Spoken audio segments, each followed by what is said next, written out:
Nous avons évoqué la rencontre de notre frère Guy, qui doit aller rencontrer des personnes pour parler, pour porter le message du Seigneur, pour dire ce que le Seigneur a fait dans sa vie.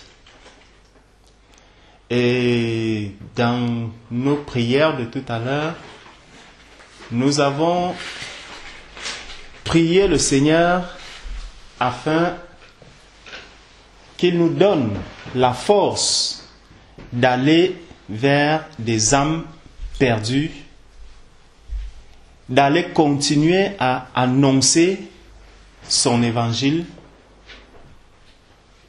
et surtout de le faire avec assurance. Nous avons même prié pour des personnes qui ont été appelées pour accomplir cette mission, mais qui aujourd'hui se sont détournés de la volonté de Dieu, peut-être pour faire autre chose, pour être attirés un peu vers le monde. Nous allons un peu essayer de voir, et nous savons que depuis un bon bout de temps, nous allons de ville en ville pour annoncer cet évangile du Seigneur. Nous allons de ville en ville pour parler de Jésus au monde. Et même les dimanches, nous descendons dans les parcs pour annoncer le Seigneur Jésus, pour annoncer son retour, pour parler de Jésus, pour dire qu'est-ce que Jésus a fait dans nos vies, pour dire qu'est-ce que Jésus a fait dans la vie de tout le monde. Ceux qui sont aujourd'hui dans l'Église et aussi ceux qui sont même dans le monde. Ce n'est pas une tâche que nous devons négliger, mais nous devons prendre ce travail très au sérieux, parce que annoncer l'évangile du Seigneur, c'est pour nous un devoir. Amen. Le devoir de tout disciple, de toute personne qui sait que le Seigneur a accompli quelque chose dans sa vie. Amen. Celui que le Seigneur a déjà appelé à lui est appelé aussi à aller transmettre ce message à une autre personne, aux âmes qui sont encore perdues. Prenons maintenant 1 Corinthiens au chapitre 9. 1 Corinthiens chapitre 9. Nous allons commencer au verset 4. 1 Corinthiens chapitre 9 à partir du verset 4.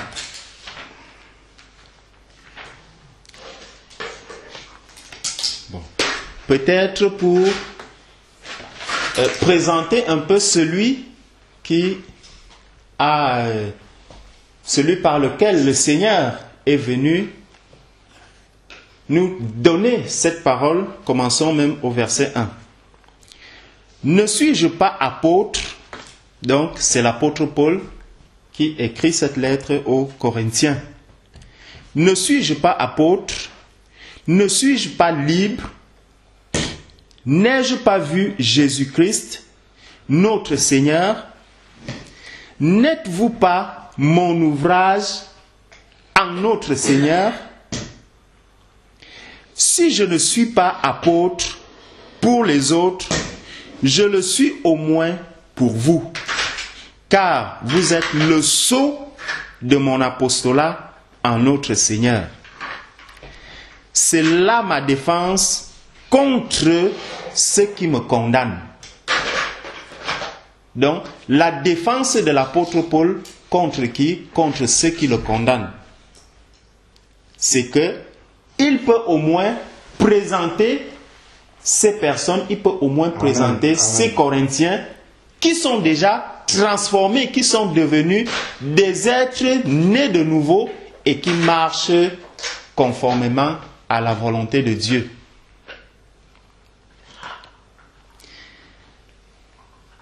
N'avons-nous pas le droit de vous demander à manger et à boire? N'avons-nous pas le pouvoir de mener partout avec nous une femme d'entre nos sœurs, comme font les autres apôtres et frères du Seigneur et Céphas? Ou n'y a-t-il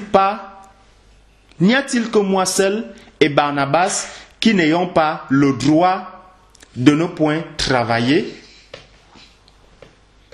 Qui est-ce qui va à la guerre à ses propres pensées? Qui est-ce qui plante une vigne et qui n'en mange pas de fruits? Ou qui est-ce qui paie un troupeau et qui ne mange pas du lait du troupeau? Dis-je ceci seulement selon la coutume des hommes? La loi ne le dit-elle pas aussi? Car il est écrit dans la loi de Moïse, tu n'en muselleras point le bœuf qui foule le grain. Est-ce que Dieu se met en peine des bœufs? Ne dit-il point ces choses principalement pour nous?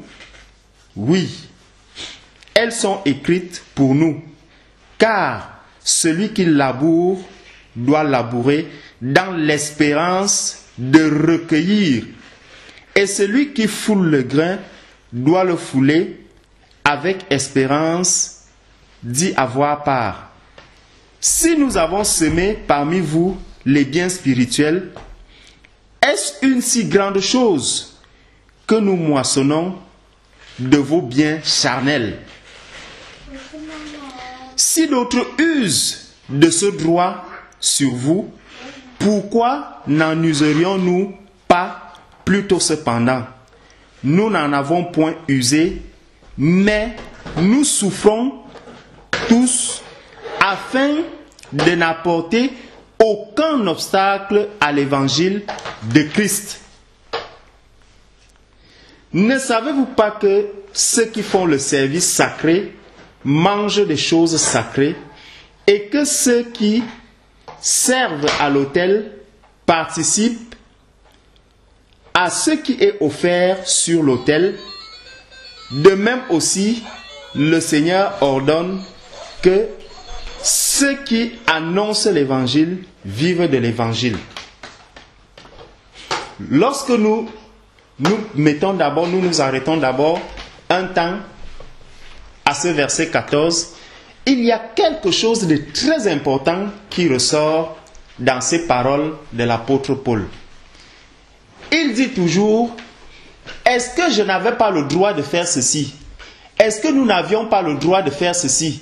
Est-ce que nous n'avions pas le droit de faire ceci? D'autres ont fait ceci, mais est-ce que nous n'étions pas capables de faire ceci? Dans le monde d'aujourd'hui, il y a ce mot qui ressort très régulièrement, même dans les bouches des petits-enfants. J'ai aussi le droit.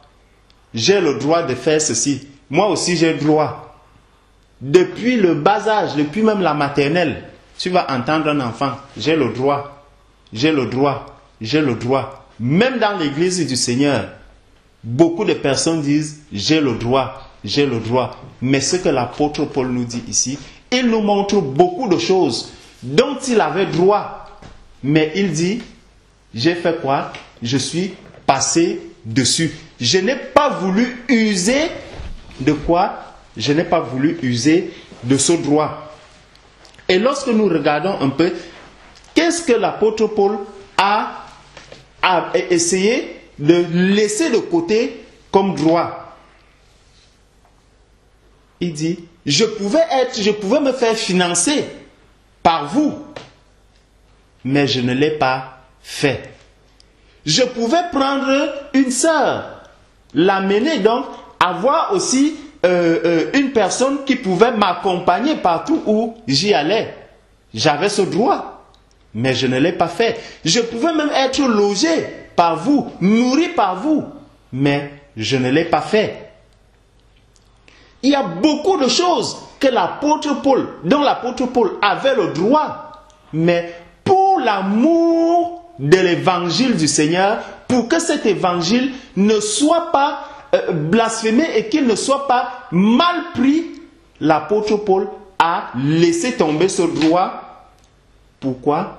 Parce qu'il voulait que les âmes soient sauvées. Amen. Il voulait que les personnes auprès de qui il va se diriger, que ces personnes entendent plutôt l'évangile plutôt que de commencer à regarder les à côté qui vont détourner et salir l'image de Jésus-Christ qu'il vient présenter. Amen. Dans l'église du Seigneur aujourd'hui, nous devons agir de la même manière. Nous devons chercher plutôt à faire avancer l'œuvre du Seigneur, à faire avancer Jésus-Christ, plutôt que de nous mettre nous-mêmes au devant. Amen. Si beaucoup d'âmes sont perdues aujourd'hui, les disciples du Seigneur en sont quelque part responsables. Parce que nous voulons trop user aussi de certains droits. Il y a certains droits dont nous voulons faire usage alors que nous pouvons bien nous passer de ces droits. Pour faire quoi? Si vraiment l'amour des âmes était ce qui venait en première position, comme l'apôtre Paul l'a fait. Beaucoup de ménages, même de chrétiens, se gâtent. Pourquoi? Parce que chacun veut réclamer ses droits. Chacun cherche, j'ai droit. Non, moi, voici ce que le droit me donne. Voici ce à quoi j'ai droit. J'ai droit à ceci, j'ai droit à ceci, j'ai droit à ceci. Très peu. Nous parlons véritablement de nos devoirs. Nous mettons beaucoup plus en exergue nos droits, ce à quoi nous avons droit. Alors que si j'ai droit à quelque chose, cela constitue peut-être le devoir de celui qui est en face de moi.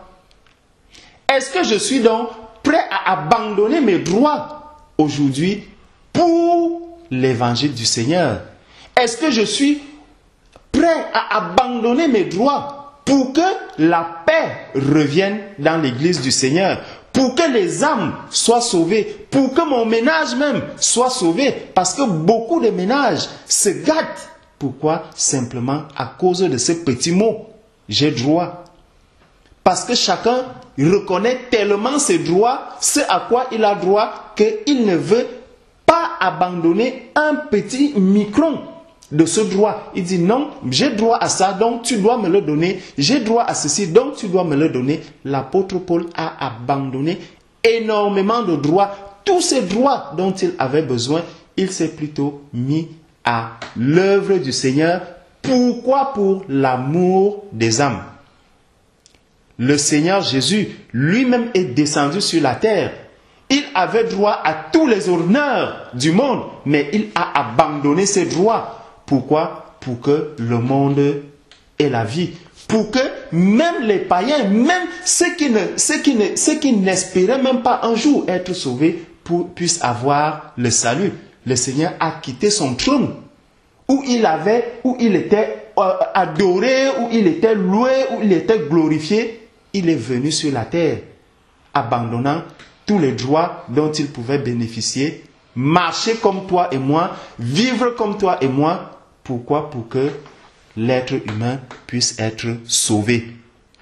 Nous aussi, aujourd'hui, en tant que disciples du Seigneur, nous sommes appelés à abandonner également tous ces droits qui nous sont tellement chers, tous ces droits auxquels nous nous attachons tellement, pour que les âmes du Seigneur, les âmes pour lesquelles le Seigneur Jésus est venu mourir puissent être sauvés. Au verset 14, il dit, de même aussi, le Seigneur a ordonné que ceux qui annoncent l'évangile vivent de l'évangile. Beaucoup de personnes usent de ces versets justement pour faire toutes sortes d'escroqueries dans le corps du Christ, pour faire énormément de choses dans l'église du Seigneur. Et aujourd'hui, quand bien même tu vas te rapprocher de quelqu'un pour lui parler du Seigneur, si la personne a déjà été escroquée par quelqu'un qui est venu avant toi et qui lui a dit, oh voilà ce que le Seigneur veut, moi je dois vivre comme ceci, moi je dois faire ceci, moi je dois faire ceci, toujours en mettant ce droit en avant, la personne va commencer à s'inquiéter en se disant, voilà un autre escroc qui est encore arrivé, voilà quelqu'un d'autre qui vient encore chercher à manger dans mes poches, voici quelqu'un d'autre qui vient encore chercher à escroquer, voici quelqu'un d'autre qui cherche encore à venir prendre. Et ça, allons un peu dans Philippiens 1, au verset 15. Gardons le doigt sur le verset 14 et allons dans Philippiens 1. Au verset 15.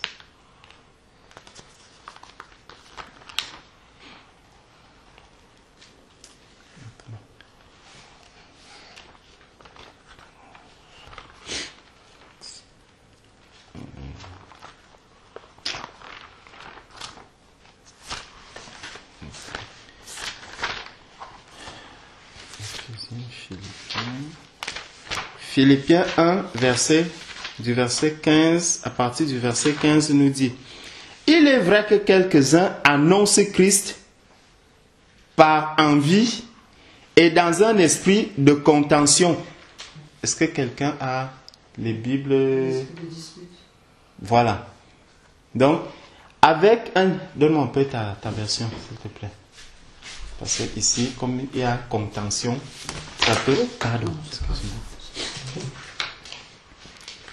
À partir du verset 15, nous dit, « Quelques-uns, il est vrai, prêchent Christ par envie et par esprit de dispute. » Donc, ils prêchent Christ, pourquoi? Parce qu'ils ont envie et par esprit de dispute. Mais d'autres le prêchent avec des dispositions bienveillantes. Ceux-ci agissent par amour, sachant que je suis établi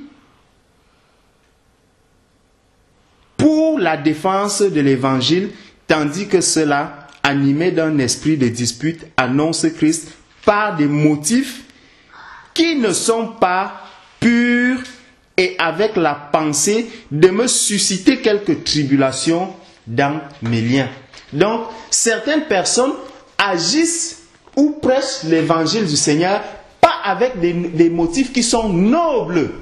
Et ça se voit aujourd'hui dans le corps du Christ. Ça se voit dans les assemblées, dans plusieurs assemblées. Lorsque tu vois quelqu'un se tenir devant, tu entends comment il parle de Dieu, tu entends comment il prêche l'évangile, tu vois comment il harangue les foules. Mais lorsque tu vas suivre le message qui sort, tu te demandes, est-ce que c'est vraiment le message qui vient pour sauver les âmes? Est-ce que ce message vient directement du Seigneur?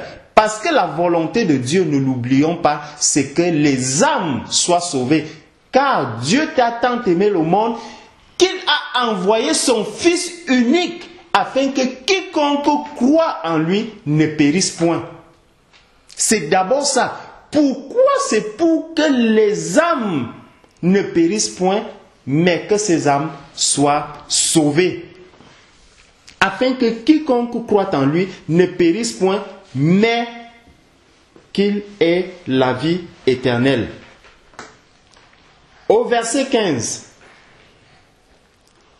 Revenons donc dans 1 Corinthiens chapitre 9 verset 15 qui nous dit « Mais pour moi, je n'ai usé d'aucun de ces droits et je n'écris point ceci afin qu'on en use ainsi envers moi. » Donc il dit « Je n'ai usé d'aucun droit et je n'écris pas ceci pour que quelqu'un puisse dire que il est déjà en train de vouloir réclamer ses droits dont il n'a pas fait usage dans le passé. » Non, ce n'est pas ça. Mais c'est juste pour rappeler certaines vérités aux enfants de Dieu, pour leur montrer que voici, il y a une différence nette, une différence claire que les enfants de Dieu doivent pouvoir faire entre le vrai serviteur de Dieu et celui qui sert Dieu avec un autre esprit que l'esprit de Dieu. C'est ça que déjà que l'apôtre Paul veut révéler, veut mettre en exergue ici, pour qu'on sache que quelqu'un qui veut vraiment chercher la face du Seigneur, qui vient vraiment avec des motifs saints, des motifs purs, se présenter à vous et vous annoncer l'évangile du Seigneur, vous n'avez pas besoin de midi à 14h pour voir que celui-ci a l'Esprit de Dieu en lui, que la manière dont celui-ci agit, c'est vraiment l'Esprit de Dieu qui l'anime, que celui-ci est vraiment conduit par l'Esprit du Seigneur. Celui qui a l'Esprit de Dieu en lui le voit directement, il le voit facilement. Pourquoi? Parce que il verra comment celui-là se sacrifie pour les autres. L'apôtre Paul s'est sacrifié pour ses âmes. Il s'est sacrifié pour ces personnes. C'est pour cela que lorsque nous voyons des frères qui entrent dans les métros aujourd'hui, des frères qui entrent dans les RER aujourd'hui pour annoncer l'évangile du Seigneur, mes frères, mes sœurs, c'est au prix de leur vie. Nous savons que si tu le fais et que tu es pris, peut-être tu peux être pris par des brigands, tu peux être pris par des personnes, parce que la vérité que tu vas annoncer, cette vérité, c'est un épée, et cet épée, il tranche certaines choses, il apporte certaines vérités, il vient apporter de la lumière là où il y a les ténèbres. Or, nous savons que c'est un combat spirituel, c'est un combat que ces personnes sont en train de mener avec les hommes. Donc, tu peux te retrouver, nous avons vu dans des vidéos comment quelqu'un qui parle des homosexuels et un homme arrive, il le prend, il lui dit « Je vais te montrer ce que les homosexuels peuvent faire. » Et là, il commence à lui donner des coups. Là, tu sais que je vais vraiment à un combat et je n'ai que le Seigneur sur moi qui me protège. Je n'ai que Dieu seul. Celui qui vient en face de moi, s'il n'est pas rempli de l'Esprit de Dieu, je suis entièrement exposé, je suis entièrement à sa merci. Qu'il vienne me donner des coups, qu'il vienne faire ceci, tout ce que moi je veux, c'est que le message du Seigneur passe. C'est pour cela que les apôtres étaient lapidés. Ce n'est pas parce qu'ils étaient faibles, ce n'est pas parce qu'ils étaient incapables de se défendre, non, mais parce qu'il fallait abandonner tout le droit à la force même. Tu n'as plus droit à la force, tu n'as plus de force. Au jour d'aujourd'hui, lorsque tu parles, lorsque tu prêches Christ, la force, elle ne vient que du Seigneur Jésus. C'est lui seul qui peut arrêter toute chose. Mais si les hommes sont autour de toi et veulent agir avec la force, toi, tu n'as qu'à lever les mains, tu lèves les mains pour qu'on te tape, pour qu'on te lapide, comme on a lapidé tous les autres, que la police vienne avec des menottes, qu'elle t'arrête, qu'on t'amène au commissariat, tu iras là-bas, le Seigneur lui-même mettra les mots pour que tu puisses aussi leur prêcher la parole de Dieu. Si c'est en prison, tu iras aussi prêcher aux prisonniers qui s'y trouvent là-bas. Mais vraiment, c'est un abandon de soi-même. Nous devons nous abandonner entièrement au Seigneur, comme le Seigneur lui-même s'est abandonné. Pourquoi? Pour que les âmes soient sauvées. Ne prenons pas cette tâche à la légère. Amen. L'apôtre Paul est venu annoncer cet évangile et lorsqu'il l'annonçait, il a tout abandonné. Il a abandonné tous ses droits dont il pouvait en bénéficier. Au verset 16, il nous dit donc, car si je prêche l'évangile, ce n'est pas sujet de me glorifier, Parce que la nécessité fait quoi? La nécessité m'est imposée. La nécessité m'est imposée. Et malheur à moi si je ne prêche pas l'évangile. Donc, pour moi, c'est une nécessité. Et il continue en disant, malheur à moi si je ne le fais pas. Donc, si je ne prêche pas l'évangile, malheur à moi. Ça veut donc dire que j'ai une lourde responsabilité vis-à-vis de toutes ces âmes qui sont encore perdues aujourd'hui. Moi, j'ai le salut. Je sais de qui est-ce que je parle. Ces personnes qui sont là dehors ne savent pas de qui est-ce que moi je viens leur parler. Ils n'ont pas la lumière, ils n'ont pas la vérité, mais moi j'ai cette vérité. Et il dit donc que c'est une nécessité qui m'est imposée. Ce n'est même pas que on demande mon avis. Non, je t'impose ceci, donc le Seigneur nous impose cela. C'est une obligation pour nous. C'est un devoir que nous avons, et un devoir qui est au-dessus de tous les mini-droits dont nous avons fait mention un peu plus haut. Aujourd'hui, lorsqu'on va dire à quelqu'un, va annoncer l'évangile à tel endroit, oh non, le train ne roule pas aujourd'hui, non, je ne peux pas faire ceci parce qu'il fait froid, parce qu'il fait ceci, parce qu'il fait cela. Non. C'est imposé, c'est une obligation, c'est un devoir. L'apôtre Paul nous dit bien ici au verset 16. Je ne le fais pas parce que je veux me glorifier. Ce n'est pas parce que je veux me glorifier que je vais descendre dans les rues pour annoncer l'évangile du Seigneur. Ce n'est pas parce que je veux me glorifier que je vais chaque jour entrer même dans le froid pour entrer dans les marchés, parler de Jésus, annoncer Jésus, entrer dans les RER, annoncer Jésus, faire ceci pour annoncer Jésus. Non, c'est pourquoi? Parce que la nécessité m'est imposée, c'est une obligation, cela m'est imposé. Et malheur à moi si je ne prêche pas l'évangile. Malheur à moi si je ne prêche pas l'évangile. Pourquoi malheur à moi? Parce que lorsque ces personnes vont se perdre alors qu'elles étaient autour de moi, le Seigneur me demandera le sang de ces personnes. Il dira, ces personnes qui étaient autour de toi, pourquoi est-ce que ces personnes sont mortes sans avoir entendu parler de moi? Si j'étais établi à tel endroit, c'était pour que ceux qui sont autour de toi sachent qu'il y a une lumière et qu'ils sortent de là où ils sont pour venir chercher la lumière. Amen. Nous savons que lorsqu'un véhicule ne peut pas démarrer de lui-même, il va faire quoi? Soit chercher un autre véhicule, il ira chercher du renfort ailleurs pour se brancher, et dès qu'il se branche, il commence à rouler. Si ces personnes qui sont donc autour de nous n'ont pas d'électricité pour pouvoir avancer, c'est nous qui devons leur apporter cette électricité, ce carburant, pour que ceux qui sont dans les ténèbres entendent. Maintenant, s'ils ne veulent pas le recevoir, comme le frère le dit souvent, là n'est plus de notre faute. Ils ont eux-mêmes rejeté cette lumière qui était à leur côté. Mais est-ce que moi déjà j'ai fait ce devoir? Est-ce que moi déjà j'ai annoncé cet évangile autour de moi? Cela n'est pas pour me glorifier, mais c'est une nécessité qui m'est imposée. Je suis obligé, j'ai le devoir de le faire.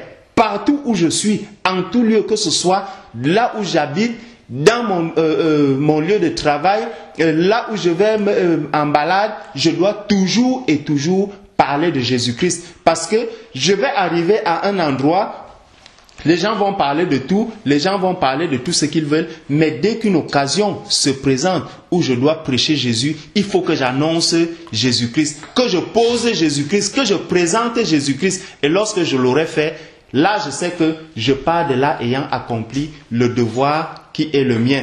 Amen. En tant qu'enfant de Dieu. C'est le travail que nous sommes vraiment appelés à faire. Donc l'évangélisation, ce n'est même pas quelque chose de facultatif. C'est une obligation pour tout disciple du Seigneur. C'est une obligation. Nous devons aller évangéliser. Nous devons aller annoncer ce message.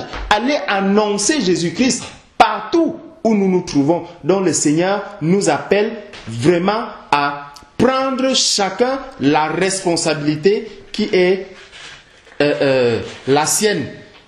Et ça, nous le voyons dans, prenons Actes chapitre 26.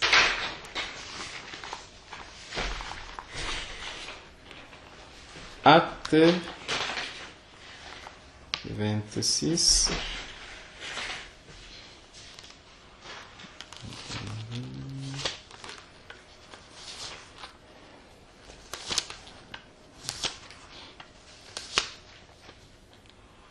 Acte 26, à partir du verset 16, qui dit, Acte 26, à partir du verset 16, qui dit, mais lève-toi et te tiens sur tes pieds, car je te suis apparu pour t'établir ministre et témoin, tant des choses que tu as vues, que de celles pour lesquelles je t'apparaîtrai encore. Lève-toi, tiens-toi. Pourquoi? Parce que tu es témoin, tu es ministre et témoin, tant des choses que tu as vues, que de celles pour lesquelles je t'apparaîtrai encore, en te délivrant de ce peuple et des gentils vers lesquels je t'envoie maintenant. Vers lesquels je t'envoie maintenant, pour ouvrir leurs yeux et les faire passer des ténèbres à la lumière et de la puissance de Satan à Dieu, afin que par la foi qu'ils auront en moi, ils reçoivent la rémission de leurs péchés et qu'ils aient part à l'héritage des saints.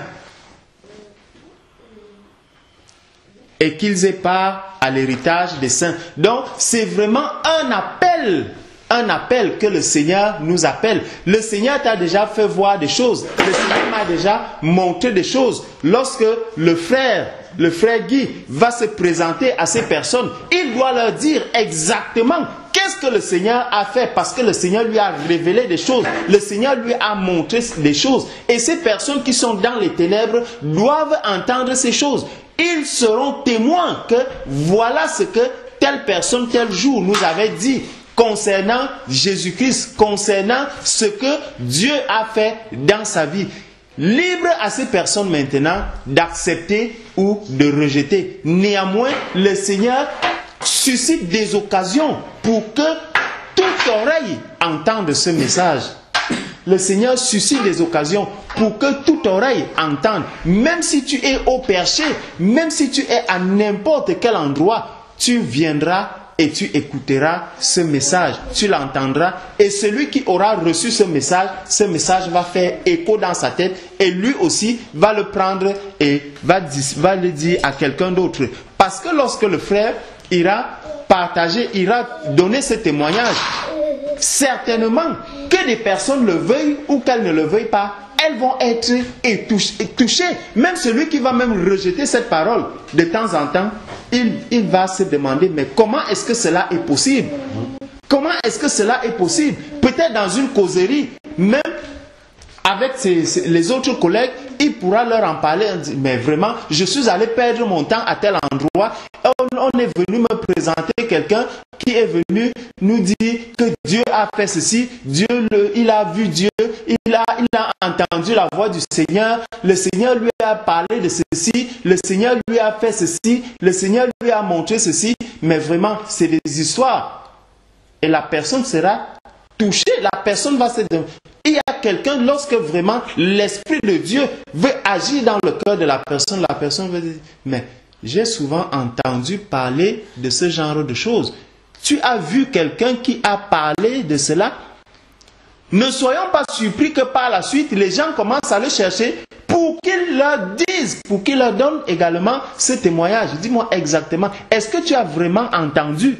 Qu'est-ce que tu as vraiment vécu? Qu'est-ce qui s'est vraiment passé? Donc, c'est ça le Seigneur, des occasions que le Seigneur crée chaque jour pour que le monde entende sa vérité, pour que le monde sache qu'il est là, que le monde sache que ce monde soit dans, au parfum de tout ce qui se passe dans l'Église du Seigneur dans ces jours de la fin et qu'ils sachent véritablement que bien que régnant l'existence même de ce Dieu, mais que ce Dieu existe, qu'il est présent et que chaque jour, il va se présenter à chacune de ces personnes. Donc, nous devons annoncer Christ comme l'apôtre Paul l'a annoncé avec amour. Il faut beaucoup d'amour dans notre manière d'annoncer l'évangile. Nous étions au verset 16. Verset 17. Que si je le fais volontairement, j'en recevrai la récompense. Mais si je le fais à regret, la dispensation ne laisse pas de m'en être commise. Quelle récompense ai-je donc? C'est qu'en prêchant l'évangile, j'annonce l'évangile de Christ sans qu'il en coûte rien, de sorte que je n'use pas du droit que l'évangile me donne. Je n'use pas du droit que l'évangile me donne. Même si l'évangile me donne ce droit. Mais si au travers de ce droit, je peux plutôt amener les âmes à fuir le Seigneur, je dois abandonner ce droit pour que vraiment le message du Seigneur puisse passer et que les âmes reçoivent le salut, que ces âmes viennent à la lumière. Verset 19.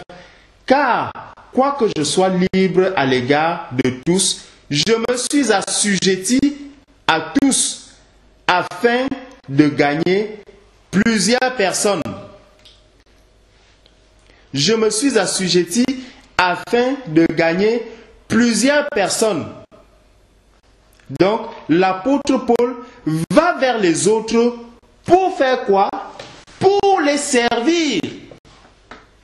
Non pas pour que les autres le servent. Non, il s'est assujetti. Il est devenu leur sujet. Donc, il est devenu leur serviteur. Nous savons que même le Seigneur nous l'a dit. Je vais au Père, vous préparer des places. Donc, je vais travailler pour vous. Je vais vous servir afin que là où je suis, vous y soyez aussi. Lorsque l'Église va arriver dans ce royaume céleste, nous n'allons plus commencer à chercher, mais comment on va même faire pour creuser les fondations? Comment on va même faire pour faire telle chose? Non, tout est prêt, tout sera déjà préparé. Le Seigneur nous a dit, je vais vous préparer, donc il va travailler pour nous. Quels sont donc ces hommes de Dieu que nous voulons être aujourd'hui et où nous allons marcher, même là, même s'il faut que je marche, il faut qu'on essuie d'abord. On essuie là où je vais marcher. Que moi, je sois plutôt uniquement au service, que je sois uniquement servi par les autres. Plutôt que d'être le serviteur des autres. Le véritable homme de Dieu est serviteur de ses frères, Amen. Serviteur de ses sœurs, serviteur de ceux qui n'ont même pas encore reçu l'évangile. Nous devons être leurs serviteurs. Nous devons servir tout le monde. Nous devons être à leur service. Et non pas chercher seulement à ce que nous soyons, que l'on nous serve. Et ce service, nous devons le faire volontairement. Amen. Donc, Paul est donc de ceux-là qui encourage les frères et sœurs vraiment à se sacrifier aussi pour l'évangile et à annoncer cet évangile avec beaucoup d'amour.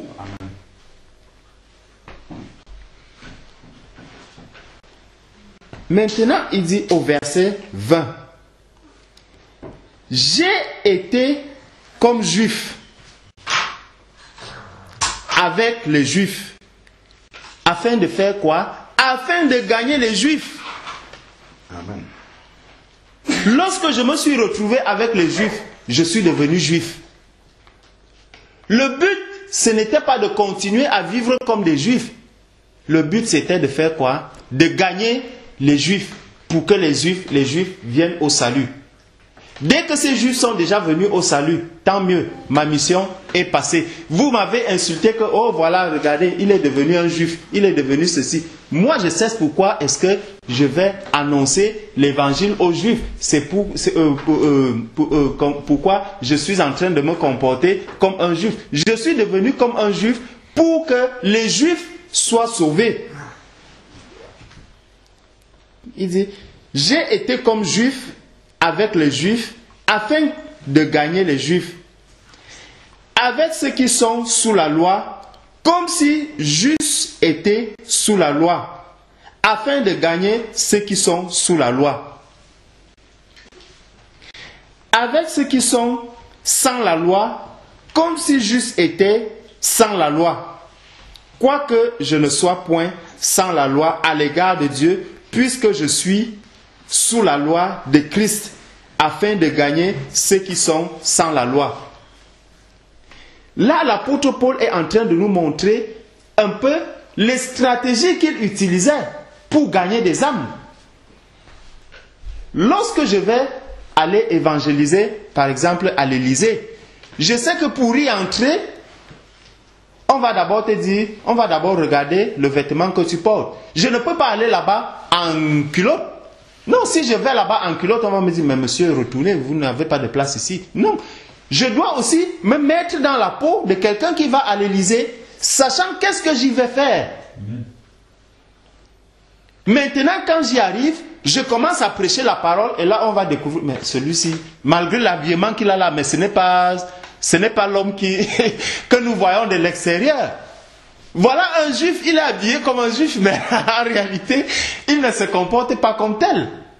Il se comporte d'une autre manière, et c'est là où tu sors ton identité. Si tu te retrouves parmi des gens qui n'ont pas la loi, voilà, tu agis, tu te présentes aussi comme quelqu'un qui n'a pas la loi, mais lorsque tu vas sortir ta véritable carte, qui est celle des disciples de Jésus-Christ, on va dire, oh là, celui-ci, il est venu nous tromper. Non, mais tu as déjà sémé, tu as déjà fait quelque chose, et cette parole, elle ne va plus s'effacer dans leurs oreilles. Elle va entrer et elle va commencer à travailler. L'Esprit Saint a déjà la matière première pour agir. Dès que tu arrives là où il y a des âmes, tu commences à parler, ne pas avoir cette distance avec le monde. Nous ne devons pas avoir de distance avec le monde, mais ne pas également entrer dans le monde pour nous mélanger. Cela ne veut pas dire que pour prêcher la parole de Dieu aux prostituées, je dois commencer par me prostituer. Non, ce n'est pas ça. Ce n'est pas ça que le Seigneur nous demande. Mais il faut que je me rapproche des prostituées, que je n'ai pas des préjugés par rapport aux prostituées. La prostituée, elle ne sait pas, elle sait qu'elle est en train d'effectuer peut-être un métier. Elle est peut-être ignorante de ce que moi je vais vraiment remplir de l'amour du Seigneur pour la mener à sortir du milieu où elle est, pour qu'elle reçoive la vérité, pour qu'elle reçoive la lumière de Jésus-Christ. C'est ça le but d'un enfant de Dieu lorsqu'il se dirige vers ces personnes qui n'ont pas encore la lumière. Donc, nous devons à chaque instant nous demander, voilà, je vais aller évangéliser, je vais aller annoncer la parole. Il y a telle catégorie de personnes qui veulent être sauvées. Comment je peux les voir? Comment je peux les toucher? Seigneur, toi-même, montre-moi comment je dois faire pour que je touche cette catégorie de personnes. Si c'est des enseignants, il faut aussi que tu me montres comment est-ce que je peux me comporter comme un enseignant lorsque j'arrive et pour que après je leur sorte cette parole.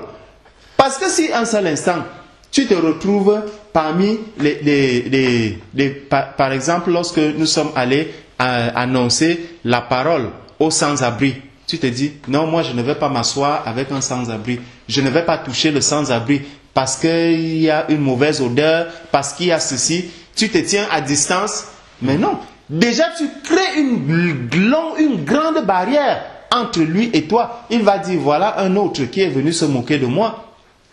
Il va trouver que tu es venu te moquer de lui alors que tu es venu lui apporter l'évangile. Donc lorsque je vais vers les sans-abri, je deviens aussi un sans-abri. Je m'assois aussi là, je commence aussi à causer avec lui, l'embrasser, même si, parce que la chair va peut-être te dire, voilà, oh, quand tes collègues vont te voir passer, quand elle va te voir passer, mais vraiment demain on va commencer à te poser des questions sur toi. Est-ce que Hervé a même une maison? Nous le voyons ici, mais un jour je l'avais rencontré assis à même le sol à la gare. Je ne sais pas si c'est quelqu'un de très net, il y a quelque chose qui ne va pas. Non, ce n'est pas, ça ne devrait pas me déranger.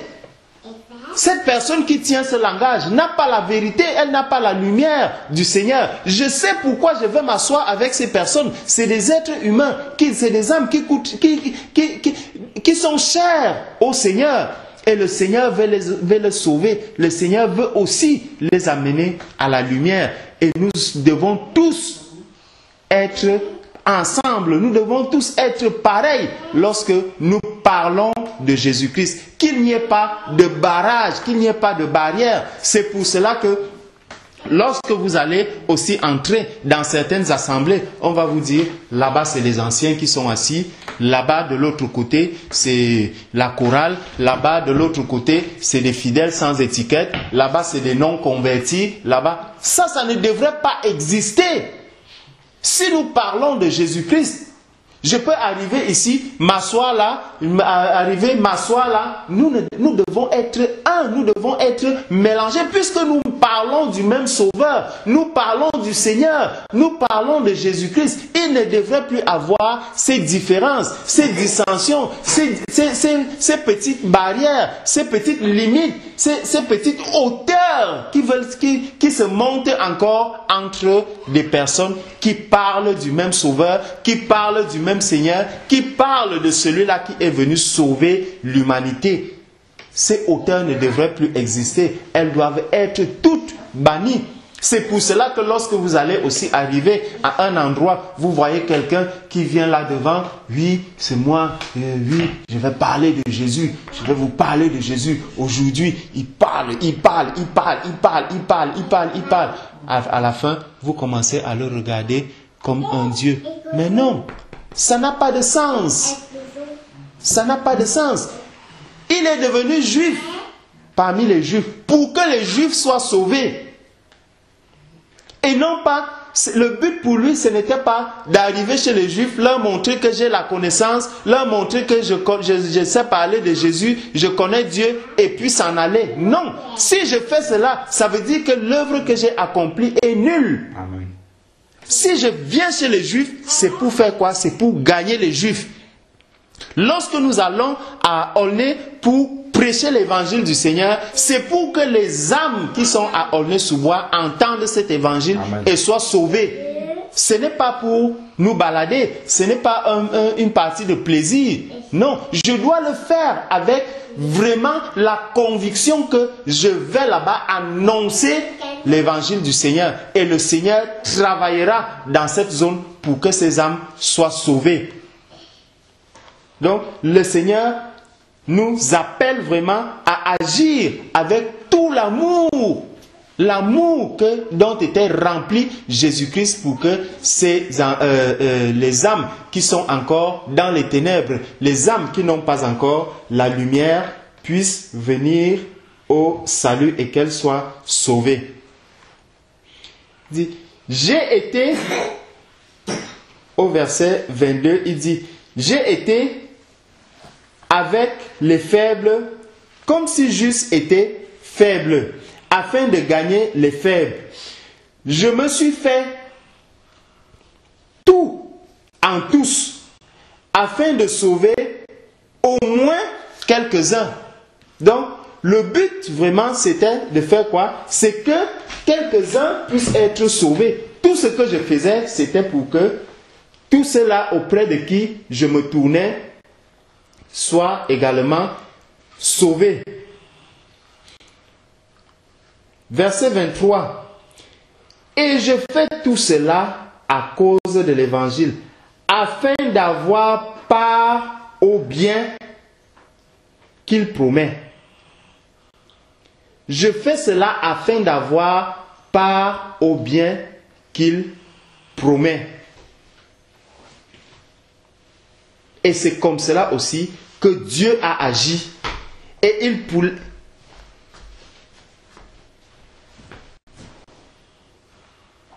Et je fais tout cela à cause de l'évangile, afin d'avoir part au bien qu'il promet. Ne savez-vous pas que quand on court dans la lice, tous courent, mais qu'il n'y en a qu'un qui remporte le prix? Qu'il n'y a qu'un qui remporte le prix? Courez de manière que vous le remportiez. Courons de manière à remporter le prix. Et j'avais lu un documentaire qui m'avait vraiment touché. C'était le documentaire d'un coureur, je ne sais plus, c'était soit tanzanien, aux Jeux Olympiques de 1968. J'ai lu ce message, j'avais lu ça sur Internet. Et quand j'ai lu cela, ça m'a tellement touché, surtout la réponse que le monsieur avait dit. Donc, il a commencé la course, à un moment, il était tombé.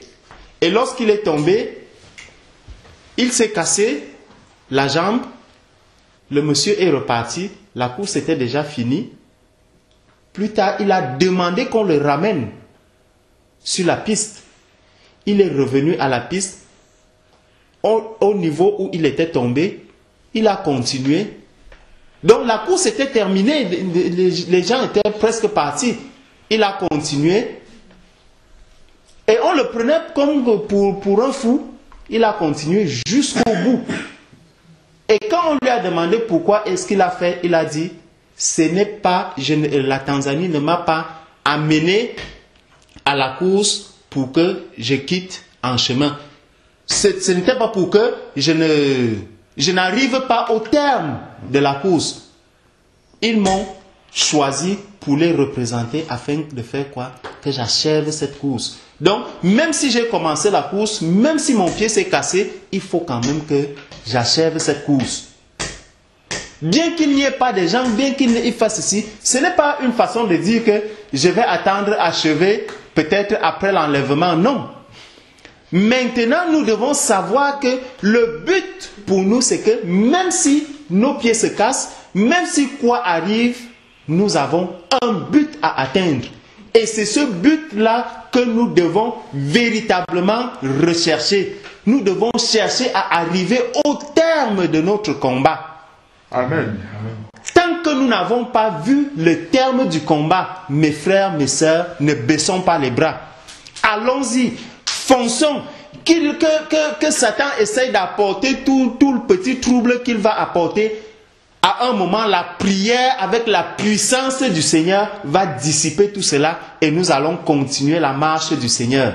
Nous allons continuer l'évangile. Nous allons continuer à apporter cette lumière à ceux qui veulent la recevoir.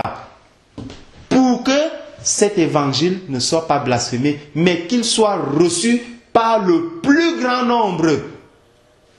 Et il serait bénéfique, il serait ce serait un sujet de joie de savoir que là où le Seigneur m'a placé, j'ai annoncé l'évangile au maximum de personnes. Amen. Amen.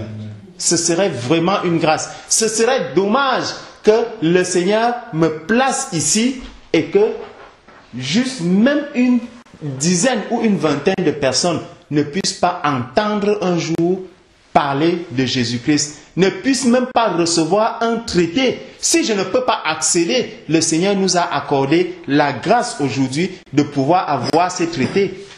de les donner aux personnes. Si je ne peux pas te le donner, je mets ce traité dans ta boîte aux lettres. C'est une lettre que le Seigneur t'a envoyée. Si tu refuses la lettre, tant pis, tu as le droit de refuser cette lettre ou de ne pas la ou de l'accepter. Si tu refuses cette lettre, c'est tant pis pour toi. Ça ne me regarde plus. J'ai accompli l'œuvre que le Seigneur m'a demandé d'accomplir. Donc, vraiment, chacun de nous doit se dire que nous avons un travail énorme à faire autour de nous. Nous avons un rôle énorme à jouer partout où nous nous trouvons, dans notre entourage, afin que la parole de Dieu, afin que l'évangile du Seigneur puisse être annoncé et qu'il puisse avancer, afin de faire reculer vraiment les ténèbres. Amen. Amen. Au verset 24, il dit, déjà au verset 23, « Et je fais tout cela à cause de l'évangile, afin d'avoir part au bien qu'il promet. Ne savez-vous pas que quand on court dans la lice, tous courent, mais qu'il n'y a qu'un qui remporte le prix. Courez de manière que vous le remportez. Tout homme qui combat s'abstient de tout. » Au verset 25. « Tout homme qui combat s'abstient de tout. Et ces gens-là le font pour avoir une couronne corruptible. Mais nous le faisons pour en avoir une incorruptible. » Amen. Les gens courent dans ce monde. Quand nous regardons un peu comment les Rosicruciens respectent les ordres qu'on leur donne, comment tous ces sectaires respectent les ordres qu'on leur donne. Si on va dire à quelqu'un, tu ne manges que des légumes, poisson, jamais, viande, jamais, celui-là, de ce jour jusqu'à sa mort, il ne mangera plus jamais du poisson, il ne mangera plus jamais de la viande. Donc, c'est des personnes qui s'abstiennent alors qu'ils cherchent quoi? Ils recherchent une couronne corruptible, une couronne morte, une couronne qui n'a pas de vie. C'est ça que ces personnes recherchent. Beaucoup dans ce monde aujourd'hui sont prêts à faire n'importe quel sacrifice pour recevoir cette couronne qui est corruptible, pour recevoir cette fausseté, pour recevoir ce mensonge, pour recevoir du monde la corruption. Les hommes sont prêts à tout. Lorsque tu vas dire à quelqu'un qui est dans le monde qu'il y a une fille à tel endroit et cette fille-là veut te voir, la personne, même si c'est à minuit, il est prêt à laisser son épouse coucher, aller sur la pointe des pieds pour aller rencontrer la personne, pour aller rencontrer la fille en question. Revenir peut-être à 3h, 4h, voire 5h du matin, s'endormir encore. Mais lorsque nous sommes convertis, quand on va te dire, allons à la nuit d'évangélisation, allons à la nuit de prière, là, ça devient un problème. Là, ça devient difficile. Là, il y a beaucoup de choses qui m'attirent. C'est juste un exemple parmi tant d'autres. C'est pour dire qu'il y a beaucoup de choses que nous devons sacrifier. Il y a beaucoup de choses qui nous tiennent captives pour que l'évangile du Seigneur soit véritablement annoncé, pour que l'évangile du Seigneur soit véritablement prêché dans le monde.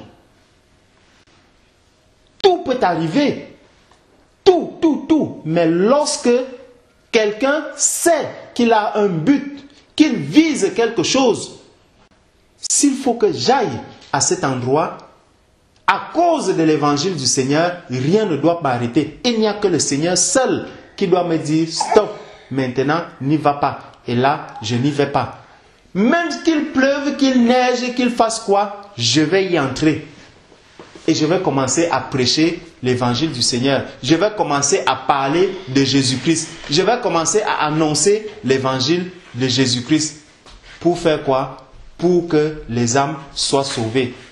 Rempli de l'amour du Seigneur, parce que Dieu m'a aimé, Dieu m'a accordé cette grâce de venir à lui, d'avoir cette espérance véritable, d'espérer cette couronne qui est une couronne incorruptible. Faisons-nous ce sacrifice. L'apôtre Paul nous rappelle que ces personnes s'abstiennent de beaucoup de choses. Nous devons de temps en temps nous abstenir de manger, de jeûner pour les autres, de jeûner pour aller annoncer l'évangile, de jeûner pour prier pour certaines personnes qui ont des problèmes, de prier pour nos frères, de prier pour des couples, de prier pour les autorités. Nous devons nous abstenir de faire certaines choses, de sacrifier notre chair. Nous avons le droit de manger, oui, mais à certains moments, je dois dire stop à cette nourriture. Non, tu ne me commandes pas. Aujourd'hui, le Seigneur me met à cœur de prier pour telle personne, d'intercéder pour mes frères, et je m'abstiens de manger. Je souffre pour mes frères, je souffre pour mes sœurs, je souffre pour les autorités, je souffre pour ceux qui sont en guerre, je souffre pour ceux qui sont dans les ténèbres, je souffre pour ceux qui sont dans des sectes aujourd'hui. Je dois souffrir pour eux afin que la vérité du Seigneur leur parvienne et qu'ils soient sauvés, pour qu'ils puissent se repentir et venir encore à la vie. Nous aussi, aujourd'hui, pendant que d'autres le font pour des couronnes corruptibles, cherchons également à le faire pour notre couronne qui est incorruptible. Verset 26. Je cours donc non à l'aventure. Je frappe, mais non pas en l'air. Donc il court. Mais il ne court pas comme un aventurier, il court comme quelqu'un qui sait exactement là où il va. Il sait exactement jusqu'où est-ce qu'il va arriver. Le but vraiment, c'est que des personnes, des âmes puissent être sauvées. C'est que des âmes puissent entendre l'évangile du Seigneur, l'évangile vrai. Et lorsque je frappe, l'apôtre Paul nous dit, tu ne frappes pas en l'air, mon frère. Lorsque tu annonces cet évangile, tu vas croire que je suis allé perdre mon temps à Aulnay aujourd'hui. Non, tu n'as pas perdu ton temps. Tu n'as pas frappé en l'air. Tu n'as pas frappé en l'air. Tu as frappé sur une bonne cible. Même seulement ce traité que tu as pris, tu as mis. Après avoir mis tous ces traités, va, prie le Seigneur et dis, Seigneur, j'ai accompli aujourd'hui. Je veux que tu touches les cœurs de ces personnes. La prière du juste a une efficacité. Tu vas travailler et le Seigneur va accorder grâce à toutes ces personnes afin que celles qui sont à lui entendent cet évangile. Rappelons-nous encore cet exemple que le frère avait pris, je crois, dimanche dernier, de ce monsieur qui ne cessait de donner dans une petite rue des traités. Et ces traités qui, des années, ont sauvé des vies. Tout cela doit nous amener vraiment à savoir que les frappes que nous lançons, ce n'est pas des frappes en l'air. C'est des frappes vraiment qui touchent des cibles. Même si aujourd'hui, nous ne voyons pas le résultat immédiatement, comme on avait prêché dimanche. Même si nous ne voyons pas le résultat immédiatement, non. La frappe est partie. Elle n'est pas allée en l'air. Elle n'est pas vaine, c'est une frappe qui a une cible bien précise. Et la cible a été touchée.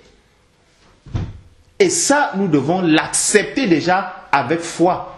Nous devons avoir foi en tout ce que nous faisons. Nous ne devons plus marcher comme des enfants qui marchent comme ça, qui ne savent ni d'où ils vont, ni d'où ils viennent. Non. Tout acte que nous posons aujourd'hui, nous devons le poser avec foi. Je mets un traité dans une boîte aux lettres. J'ai foi, je mets ma foi que ce traité-ci va sauver une âme. Amen. Même si ce n'est pas la personne directement, ça va sauver quelqu'un d'autre. Mais ce traité doit sauver une âme. Tout ce que je fais, je le fais avec foi. Je mets ma foi à l'intérieur. Et comme ça, nous verrons les fruits du travail que nous accomplissons chaque jour. Nous allons terminer au verset 27 où il dit « Mais je traite durement mon corps et je le tiens assujetti de peur qu'après avoir prêché aux autres, je ne sois moi-même rejeté. » Lorsque je fais donc ce travail, il faut aussi que je m'assure que moi-même, déjà qui suis en train de prêcher cet évangile, je suis déjà sauvé. Que je n'annonce pas l'évangile aux autres pour que les autres soient sauvés et moi que je perde la couronne à la fin. Non, je dois tout faire sachant que vraiment le Seigneur est miséricordieux, le Seigneur me conduit et chaque jour je viens me prosterner en m'humiliant devant le Seigneur en disant « Seigneur, toi qui es le potier, je ne suis que l'argile, Père, modèle-moi, afin que je puisse arriver vraiment à la perfection, que je puisse vraiment annoncer ton évangile, sachant que moi-même je suis déjà sauvé, sachant que moi-même j'ai déjà cette véritable lumière dont tu parles, que j'ai déjà la vie, parce que tu dis que tu es la vie. Moi, je viens annoncer la vie aux autres. Il faut que moi-même aussi, j'ai déjà cette vie.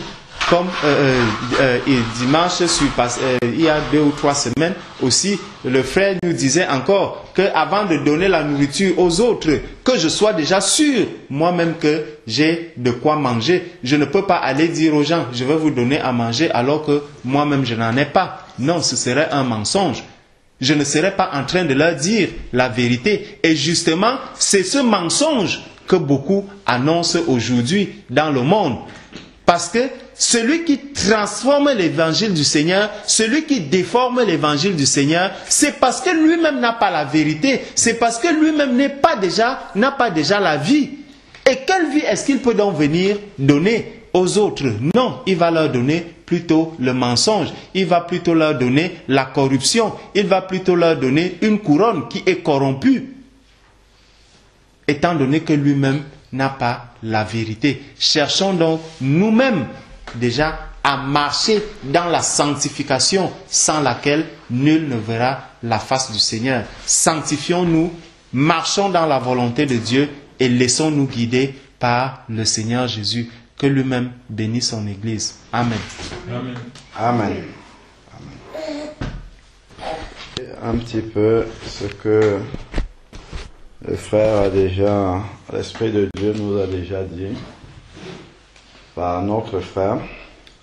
Je vais commencer au verset 25 là, qu'il a lu, donc dans 1 Corinthiens 9, verset 25, où il est dit, tout homme, parce que quand le frère était en train de parler dessus, en même temps, justement, l'Esprit de Dieu m'interpellait sur plein de choses sur lesquelles, en fait, nos yeux sont fermés. Pourtant, normalement, nos yeux devraient être ouverts, parce que quand tu lis le livre d'Ecclésiaste, normalement, tes yeux s'ouvrent sur beaucoup de choses que on ne voit pas si on n'a pas un peu de recul et l'éclairage spirituel. Alors, il dit, tout homme qui combat s'abstient de tout, et ces gens-là le font pour des couronnes corruptibles. Mais nous le faisons pour en avoir une incorruptible. Quand on essaye de projeter ça un peu sur la vie que nous avons, on peut carrément revenir au livre d'Ecclésiaste et on comprend que il y a beaucoup de choses que nous faisons, même étant convertis, nous le faisons vraiment en manquant de sagesse, ou bien en manquant de discernement plutôt, je dirais ça comme ça. Regardez, je cite des choses qui ne sont pas mauvaises. Hein. Quand un enfant vient au monde, on va l'envoyer à la crèche déjà, pour qu'il commence à se sociabiliser. Tout ça, c'est bien. Et qu'il commence à apprendre déjà les premiers, je sais pas moi, écouter des contes, chanter, tout ça. C'est très bien. Ensuite, il va aller au CP, il va faire le primaire, il va faire le collège, il va faire le lycée, il va faire peut-être le supérieur. Tout ça, il va passer des examens. Moi, je me rappelle, tout ça, passer des nuits blanches à étudier, tout ça, pour des couronnes corruptibles. C'est étonnant ça quand même, hein? Pour autant de sacrifices pour des couronnes corruptibles finalement. Parce que tu espères qu'un jour, tu auras un travail pour au final, quand tu seras mort, quand tu vas partir de cette terre, le travail que tu as eu, qu'est-ce que ça peut t'apporter là où tu vas là pour le séjour final? Rien. Rien du tout. Parce que tu as juste travaillé pour nourrir ce corps-ci, cette enveloppe charnelle qui va pourrir dans la terre.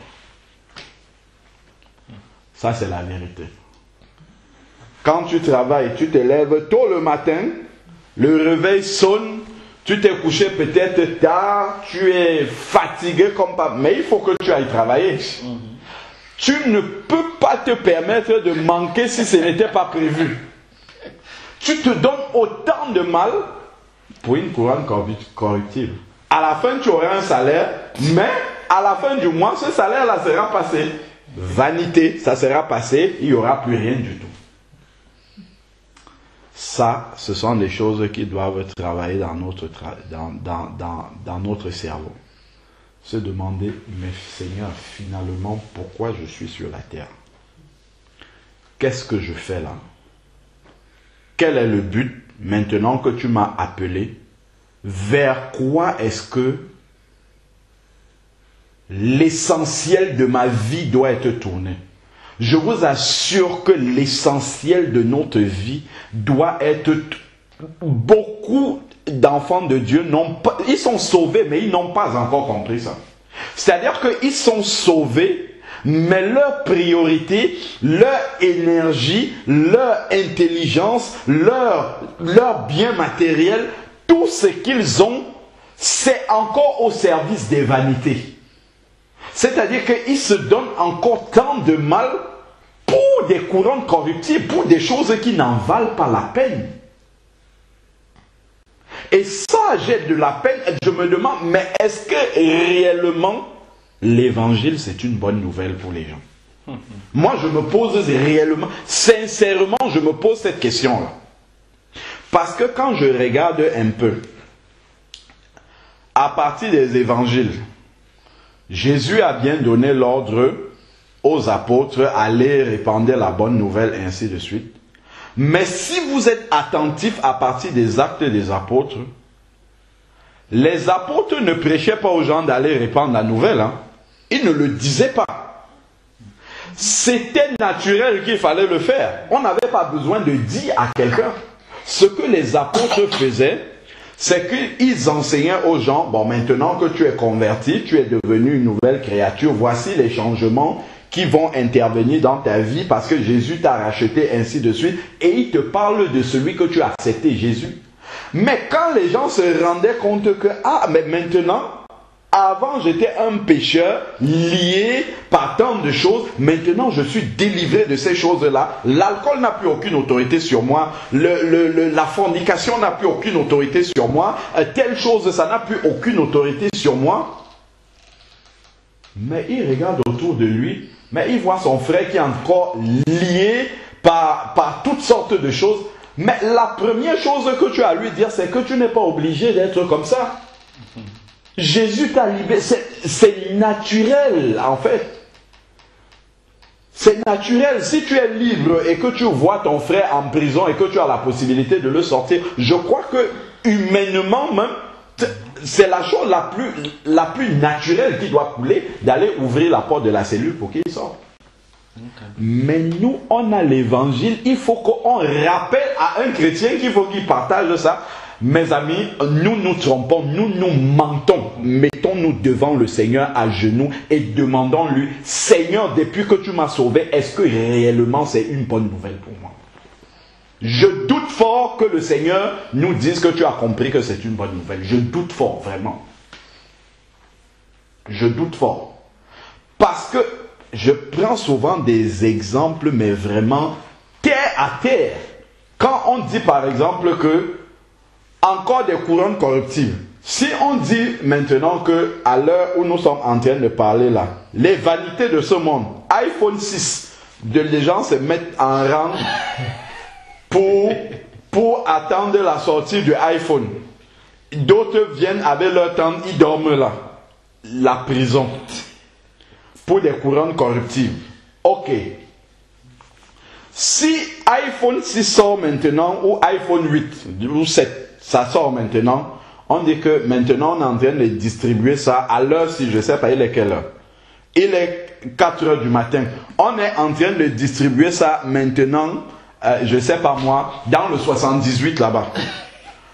Les gens qui sont, même si aucun de nous ne connaît quelqu'un dans le 78, ça va faire le bouche à oreille, tac, jusqu'à tomber sur quelqu'un qui vous connaît, les téléphones vont sonner ici. Les gens n'auront pas peur, même ceux qui ne savent pas que nous sommes dans la veille de prière, ils n'auront pas peur de faire sonner notre téléphone, même si nous dormons, pour nous annoncer qu'on est en train de partager les iPhone 6. Dans le 78, démarre ta voiture et va là-bas, tu vas avoir un iPhone 6. Les gens n'auront pas peur de le faire.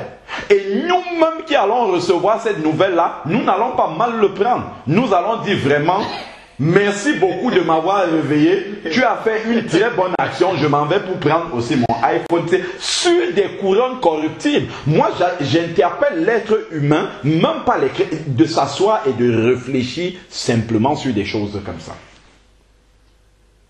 N'en parlons pas alors pour le chrétien qui sait ce que c'est d'avoir Jésus.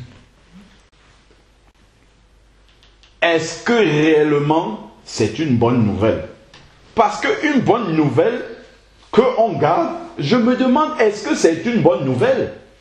Mais si mon frère entre chez moi et que j'ai eu une promotion, encore une vanité, mais à l'instant où on m'a promu au travail, mais tout le monde va savoir jusqu'au pays. L'instant d'après, tout le monde saura ça. Est-ce qu'on aura besoin de venir me dire, Alain Patrick, comme tu as eu une promotion, là, appelle tes parents au pays pour leur dire que tu as eu une promotion. C'est-à-dire que ça sera tellement naturel. Est-ce que quelqu'un va me dire, appelle ta femme pour lui dire qu'on a augmenté ton salaire? Mais c'est des choses, parce que tellement le cœur est dans la joie, que tu ne peux que le faire naturellement. N'en parlons pas si c'est une nouvelle qui va alors aider l'autre. Mais c'est pour ça que je me demande, mais sincèrement, soyons vrais devant le Seigneur et demandons. Moi, je soupçonne une chose.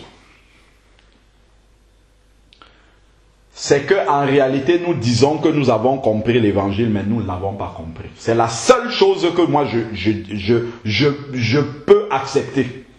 C'est la seule chose. Il est impossible qu'un chrétien soit réellement né de nouveau et n'ait pas la démangeaison d'annoncer l'évangile. Moi, je ne le crois pas. Parce que moi, je l'ai vu au moment de ma conversion. Avant, j'étais un religieux, j'allais avec mes parents. Je ne parlais jamais du Seigneur aux gens. Mais si une discussion éclatait et que les gens parlent de Jésus et d'un autre Dieu peut-être et de Allah, je vais prendre position pour défendre Jésus parce que je sais que mes parents parlent de ça. Bon, mais ça c'est pas évangélisé. Mais dès l'instant où je suis né de nouveau, quand je commençais à méditer la parole de Dieu,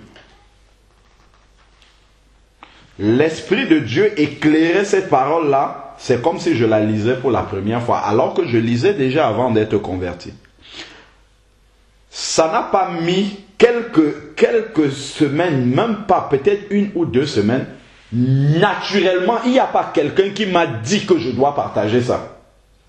J'ai commencé à me dire, mais toutes ces choses-là que tu apprends, comment est-ce que tu peux garder ça pour toi? Tac. dans ma boîte aux lettres, les contacts de ma boîte aux lettres, j'ai commencé à leur envoyer les mails. C'est là où les gens ont commencé à se poser des questions sur moi. Mais attends, où tu vas maintenant? Tu es entré dans une secte et ainsi de suite. Ça me semblait naturel. C'est pas quelque chose qu'on m'a dit de faire. C'est pour ça que moi je reviens toujours sur la base de la conversion. Une authentique conversion, il y a des choses qui sont... C'est pour ça qu'on parle de la nouvelle naissance. Si tu observes un enfant, quand l'enfant est né, il y a des automates, il y a plein d'automatismes chez l'enfant qu'on ne lui apprend pas. C'est des choses qui sont naturelles. Si l'enfant a besoin de lait, si l'enfant a une indisposition, l'enfant va pleurer. C'est des choses qui viennent naturellement. Quand je sortais de l'assemblée, avant je sortais de l'assemblée, le culte va finir à midi. Si tu me vois à 14h, je ne sais plus de quoi on a parlé à l'assemblée, c'est sûr. Mais quand je sortais de l'assemblée, bien que je n'étais pas dans un milieu où spécialement on annonçait tout, si je prends l'exemple sur moi, c'est pas parce que je suis une exception. Je suis loin d'être une exception. Je suis simplement en train d'analyser ce qui s'est passé quand je me suis converti pour me dire que normalement, et ça correspond à ce qui est écrit dans la Bible, normalement, ça doit se passer comme ça chez tout le monde qui a reçu l'évangile réellement. Chez tout le monde qui s'est converti vraiment, totalement comme le Seigneur le demande, ça devrait se déclencher de la même façon. Parce que ça s'est déclenché comme ça chez les disciples. Ça s'est déclenché comme ça chez tous ceux qui ont reçu l'évangile dans la parole de Dieu. Ils ont commencé automatiquement à témoigner ce qu'ils avaient reçu. Parce que c'est venu totalement bouleverser leur vie, renverser leur vie, transformer leur vie. Et ils se sont rendus compte que, mais ils ont une richesse que les autres n'ont pas. Ils se sont rendus compte de tout le temps qu'ils ont perdu loin de cette richesse-là. Mais la seule chose que tu as envie de faire, mais c'est d'aller partager ça avec les gens. Mais moi, je vois comment, quand je me suis converti, le Seigneur m'a poussé à aller parler à mon frère, celui que je suis directement. On a été au Maroc ensemble, on a partagé beaucoup de choses ensemble et tout. Mais c'est vers lui que le Seigneur va lui parler. Mais c'est pas vrai ça. Quand j'ai souvent rendu témoignage, quand j'étais étudiant, je n'étais pas converti, je ne payais pas le train, je ne payais pas les transports, je volais les transports, je voyageais comme je voulais sans payer les transports. Mais quand je me suis converti, déjà quand j'ai commencé à travailler, j'avais peur qu'on touche ma paye, j'ai commencé à payer avant même d'être converti. Mais là, me lever comme ça, prendre le TGV, pas pour aller voir mon frère pour papoter, pour aller lui parler du Seigneur pendant un week-end, juste ça, nouveau converti. Prendre comme ça de ma peau, je sais pas où c'était 60 €, aller 60 € retour, juste pour aller lui parler de Jésus et revenir. C'était quelque chose dont je ne pouvais pas m'empêcher de faire. C'est-à-dire que c'est quelque chose qui doit couler naturellement. Et c'est ça qui montre réellement que tu as reçu Jésus. En fait, ça ne doit pas être un fardeau pour toi. Si c'est un fardeau, si tu le fais parce que, bon, voilà, la parole le demande, il faut que je fasse ça, je traîne ça comme si on m'imposait, on m'obligeait. Il faut d'abord revenir, examiner ce que tu as laissé Jésus faire dans ta vie. Parce que si Jésus n'a pas travaillé en profondeur, c'est que tu ne l'as pas laissé faire. Tel qu'on l'a bien dit tantôt quand on chantait, Jésus est si on peut dire, le chef de chantier, et puis le Saint-Esprit réalise. Mais si tu ne laisses pas le Saint-Esprit travailler profondément, tu ne verras pas le changement. Et c'est parce que tu ne vis pas l'évangile authentique que tu ne le partages pas. C'est ça. Parce que l'évangile tel qu'il est prêché est théorique pour toi.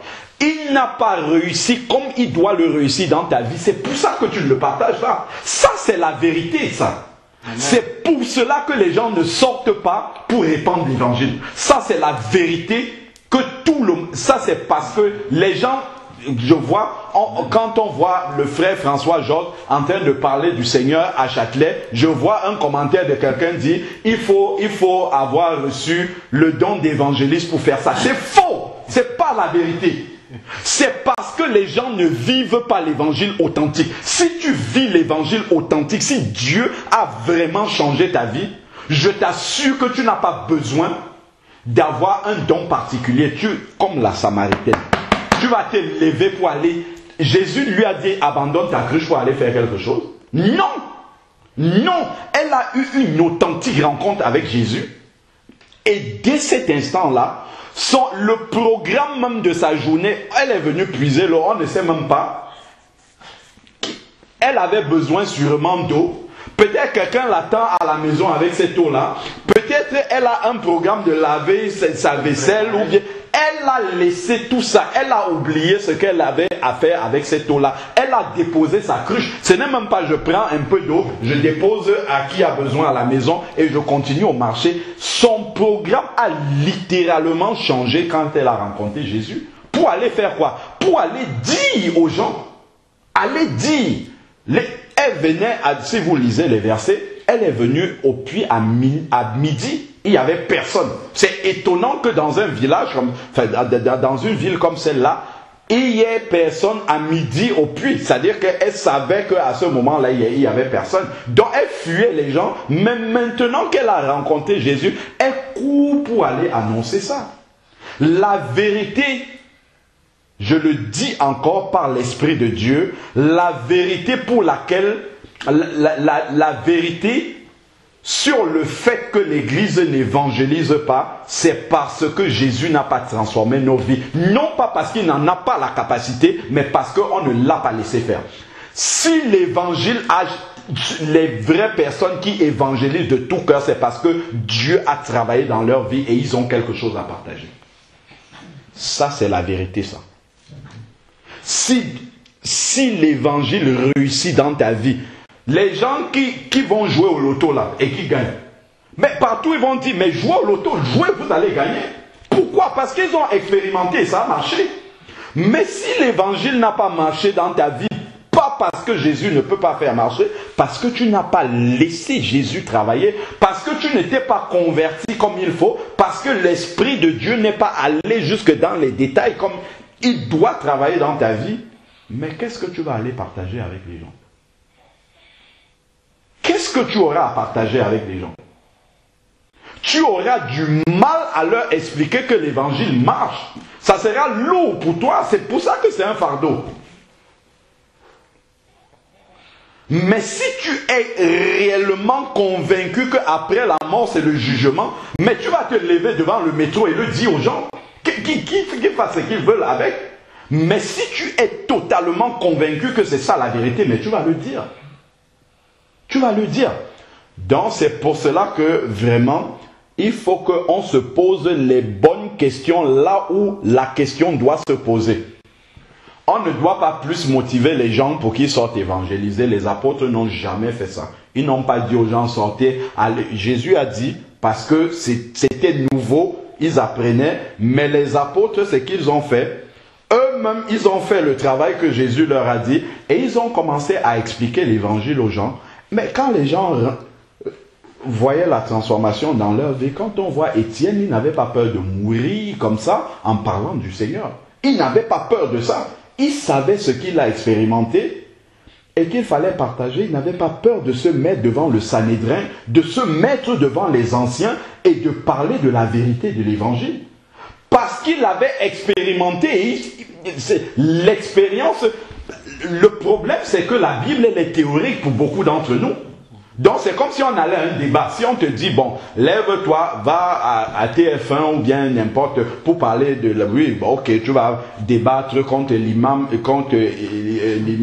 vous allez faire un débat d'idées et tout ça. Oui, ça c'est une chose. C'est pas un débat intellectuel. Évangéliser, c'est son expérience personnelle de ce que l'évangile a à transformer dans ta vie, à changer dans ta vie. C'est ça qui te donne réellement les ailes pour aller évangéliser. Mais si tu n'as pas cette expérience personnelle avec Jésus, de ce que vraiment chaque jour tu le vois travailler en profondeur dans ta vie, tu peux même te lever par obligation, tu vas, tu parles et il n'y aura pas le fruit. Toi-même tu sentiras en toi-même que tu es en train de te forcer pour faire ça. Mais quand tu vis cette chose-là intérieurement, l'évangile qui te transforme, en fait, c'est quelque chose qui coule naturellement. Naturellement, parce que tu sais qu'il y a des richesses là que tu as expérimentées, que tu donnes aux gens et tu sais ce que tu es en train de donner aux gens. Tu ne peux pas donner un colis fermé aux gens, tu ne sais pas ce qu'il y a dans le colis. Tu leur dis c'est Jésus, mais tu ne sais pas qui. Qu'est-ce que c'est Jésus-là a fait? Est-ce que réellement ce que tu leur dis, ça a marché pour toi? Voilà la raison pour laquelle évangéliser semble être aussi difficile. Comment avoir honte de quelqu'un? Comme je disais, regardez comment l'exemple est si banal. La personne qui annonce que le iPhone est gratuit là-bas, il n'aura pas peur de te déranger à 3 heures du matin. Parce qu'il sait nécessairement, encore que là, disons, on peut même prendre autre chose et dire, imaginons, tu as des problèmes d'argent, il sait que tu as des problèmes d'argent. Là-bas, on distribue 3000 € comme ça à tous ceux qui passent. Mais il ne va pas se priver de te déranger. Encore une couronne corruptive, une vanité. Il va te déranger et tu vas le remercier.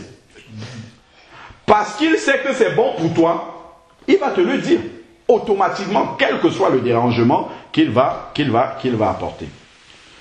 Regardons 1 Corinthiens.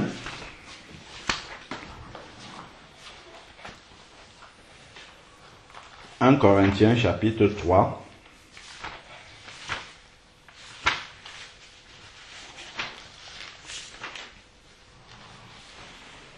Verset 1. Il dit, pour moi, mes frères,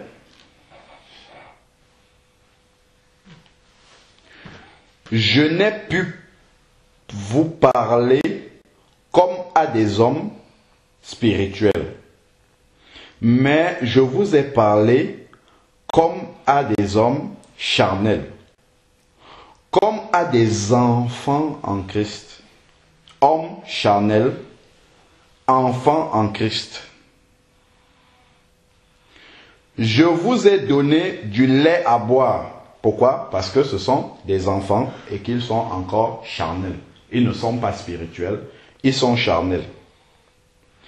Et je ne vous ai point donné quoi? La viande. Pourquoi on ne donne pas la viande à un enfant qui n'a pas de dents pour les manger?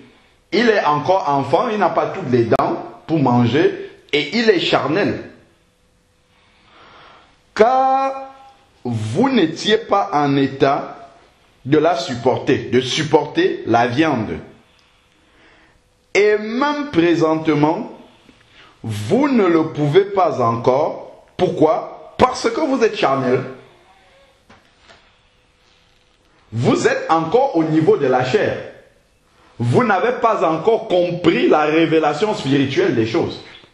Vous restez encore au niveau de la chair. Et il explique maintenant. Car puisqu'il y a parmi vous de l'envie, des dissensions, donc des disputes, tout ça, des partis pris, n'êtes-vous pas charnel et ne vous conduisez pas vous à la manière des hommes.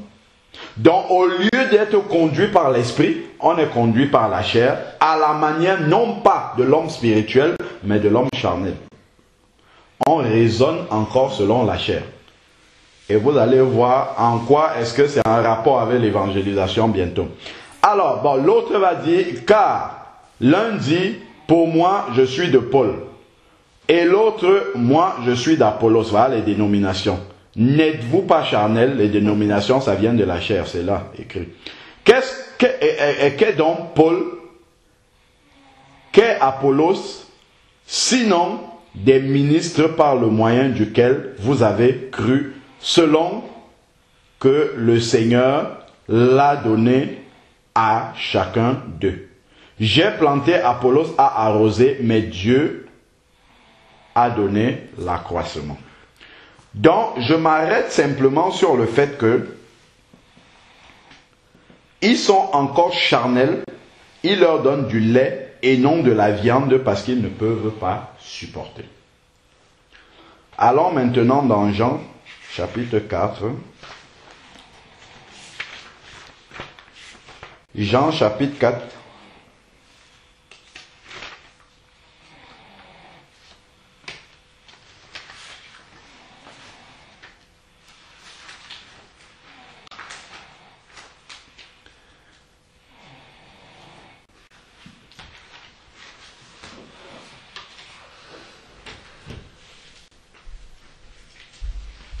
Alors, prenons à partir du verset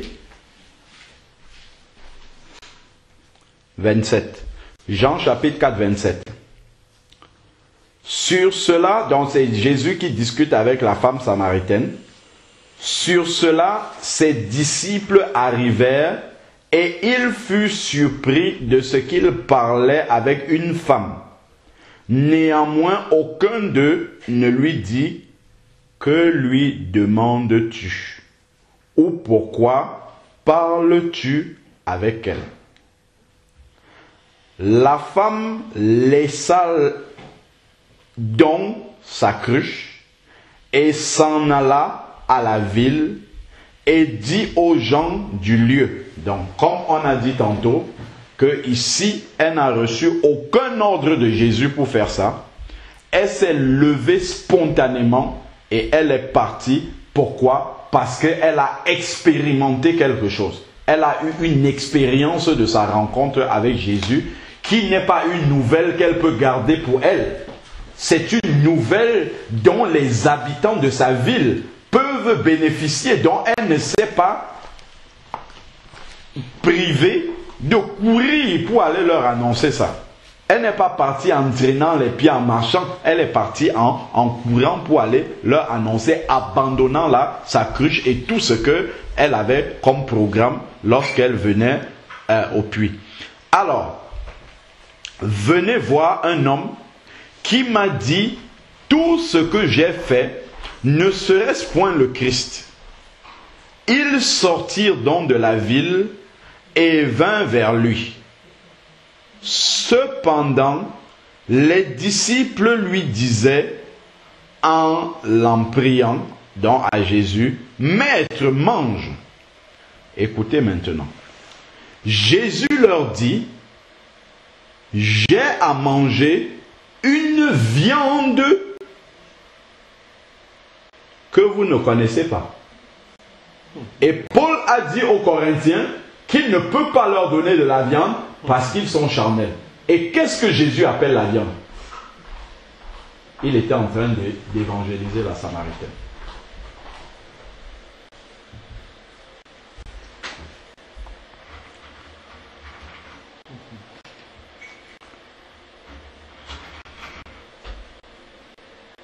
Verset 32, Jésus leur dit: j'ai à manger une viande que vous ne connaissez pas. Les disciples donc se disaient les uns aux autres: quelqu'un lui aurait-il apporté à manger? Ils sont comment? Charnels. Parce qu'ils ne comprennent pas le langage spirituel que Jésus est en train d'utiliser ici. Ils réfléchissent par la chair, parce qu'il a parlé de viande, eux ils sont en train de chercher à la chair. Est-ce que quelqu'un lui a donné à manger? Alors qu'il est en train de leur expliquer une autre dimension. Parce que justement, le travail d'évangéliser est un travail qui est tellement important pour le royaume de Dieu que ce n'est pas du lait, c'est de la viande, c'est quelque chose de costaud. aller combattre contre les démons, délivrer les captifs pour les faire passer des ténèbres à la lumière, ce n'est pas une petite affaire, ce n'est pas une mince affaire. Et le Seigneur appelle ça de la viande, c'est du costaud, c'est du solide. Et l'apôtre Paul avait dit dans 1 Corinthiens 3, avec vos disputes là, l'autre a fait ceci, les jalousies de ceci, et ainsi de suite, mais vous n'êtes pas encore prêt à aller dehors.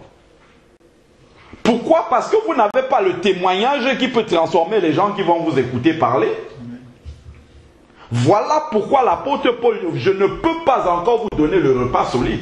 Ce n'était pas seulement une question de révélation, qu'il ne peut pas leur donner des grandes révélations, ce n'était pas seulement ça.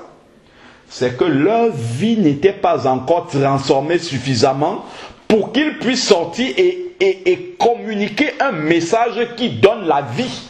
Parce que quand on va témoigner aux autres, on ne leur apporte pas seulement la parole de Dieu, on leur communique la vie également. Amen. Mais si tu es charnel, tu vas communiquer la chair aux gens. Oh, il faut que tu communiques l'esprit aux gens. Amen.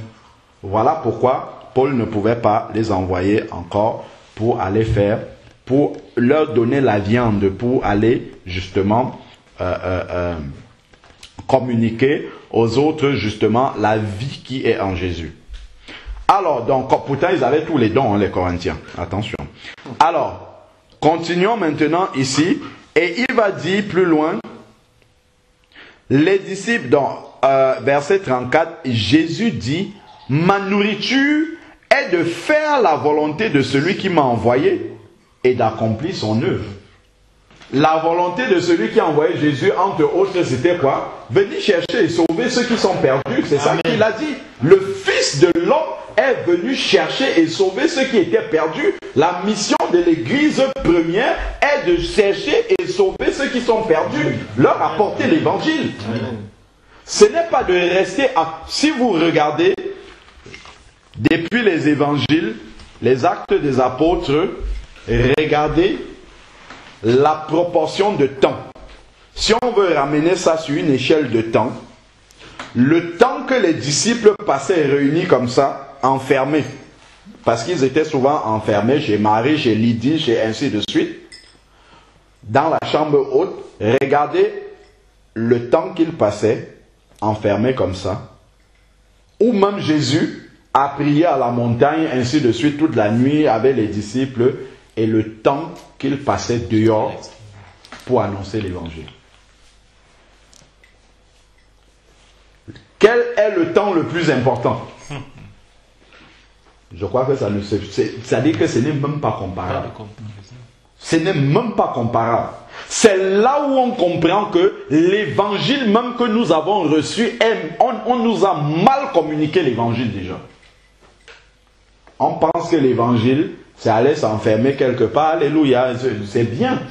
Il faut ça aussi. Mais ça, ce n'est pas l'essentiel de l'évangile. Ce n'est pas l'essentiel. Il faut rester, prier, c'est important parce que Jésus priait toute la nuit. Mais une fois que tu es chargé, il faut aller décharger ça quelque part. Mais décharger ça, c'est sortir vers ceux qui ne sont pas chargés. Amen. Tu ne peux pas être chargé, tu restes encore à côté de ton frère qui est chargé. Ça ne vous servirait à rien de vous charger. À quoi ça sert de parler en langue si on ne peut pas sortir pour manifester la puissance de Dieu dehors? Ça ne sert à rien. Les langues et tout ça, ça va venir simplement nous rendre orgueilleux, c'est tout. Ce n'est pas pour être orgueilleux que Dieu nous donne cela. C'est parce que ça sert à quelque chose sur le terrain. Mais si on n'est jamais sur le terrain, mais tout cela, on demande ça au Seigneur, juste comme ça, parce qu'on pense que c'est des capes, c'est des médailles, l'une après l'autre. Tu as eu la médaille d'argent, après il faut avoir la médaille de bronze ou d'or, je ne sais pas trop quoi. Non, c'est pas comme ça. C'est parce que cela a une utilité précise pour l'avancement du royaume. Alors, verset 35, ne dites-vous pas qu'il y a encore 4 mois jusqu'à la moisson. Vous voyez, Jésus a parlé de sa nourriture. Il a parlé de la viande. Et maintenant, il explique ça avec la moisson. C'est la moisson de quoi? C'est la moisson des âmes. Mais, moi, je vous dis, levez vos yeux et regardez les campagnes qui sont déjà blanches et prêtes à être moissonnées. Celui qui moissonne en reçoit la récompense et amasse le fruit pour la vie éternelle. Et ça rejoint ce qu'on disait dimanche. Aller sécher les âmes, ce n'est pas une affaire qui va se payer ici sur la terre. Dieu nous montrera le résultat de ce travail-là dans la vie éternelle. Amen. Ce n'est pas un travail qu'on fait pour remplir une église. Jamais. C'est pas ça. C'est amener les gens à Christ. Et plus tard, Christ nous montrera le fruit de ce travail-là, lorsqu'on sera dans la vie éternelle manifestée déjà. Amasse le fruit pour la vie éternelle, en sorte que celui qui sème et celui qui moissonne en ont ensemble de la joie. Celui qui sème, celui qui apporte la parole, tu donnes le traité et tu pars. Un autre jour, tu peux venir, comme ça nous est arrivé à Aulnay samedi. J'ai donné un traité à un monsieur, David l'a retrouvé plus loin dans le parc, il lui a parlé, le monsieur a dit qu'il veut recevoir le Seigneur, un Kabyle. On t'a donné le témoignage, on a prié avec lui, et puis il a reçu le Seigneur, on lui a donné une Bible. Voilà quelqu'un, une âme qui était prête. Amen. Là, c'est la moisson. Il y a certainement quelqu'un qui a dû semer avant, peut-être, et là, c'était le moment de moissonner. Mais il dit ici, celui qui sème et qui moissonne, les deux sont dans la joie. Car en ceci, ce qu'on dit est vrai, que l'un sème et que l'autre moissonne. Je vous ai envoyé moissonner où vous n'avez pas travaillé et d'autres ont travaillé. Dans les âmes, les personnes à qui on donne les terres, il y a quelqu'un qui sera au bout du processus. Et qui lui va se dire, ah voilà les âmes pour le Seigneur et toi. En fait, c'est tout le travail que vous avez déjà accompli en amont. Il faut qu'il y en ait qui sèment la parole et d'autres qui moissonnent. De temps en temps, le Seigneur peut permettre que tu moissonnes une âme, qu'une âme se convertit, mais il faut toujours être, il faut que la semence soit là. C'est certain. Si personne ne sème, on ne pourra rien moissonner. Amen. Rien du tout. C'est rare de parler à quelqu'un comme ça, il se convertit sans jamais avoir entendu parler de Dieu. Ça peut arriver, mais c'est rare. Généralement, c'est que ça vient faire tilt sur des choses qui avaient déjà été semées avant. Donc, et voilà maintenant, or, plusieurs des Samaritains de cette ville-là crurent en lui à cause de cette parole de la femme qui avait rendu ce témoignage. Il m'a dit tout ce que j'ai fait. Donc, ce qui amène les gens à Jésus, c'est une expérience personnelle de cette femme-là avec Jésus. Ce n'est pas ce qu'elle connaît sur Jésus, c'est ce qu'elle a expérimenté avec Jésus. C'est pourquoi je disais que le mal qu'on a à se lever pour aller parler de Jésus, c'est parce que nous-mêmes, nous ne l'avons pas suffisamment expérimenté dans notre vie pour savoir que le Seigneur est bon. Pour savoir que le Seigneur peut vraiment radicalement changer une vie. Souvent, des personnes qui ont expérimenté des conversions, comme par exemple des musulmans qui se convertissent, ou bien, je ne sais pas moi, un ancien dealer de drogue c'est des gens qui évangélisent sans que vous ne leur dites de le faire. Il sait d'où il vient, il a vraiment un vrai témoignage de conversion.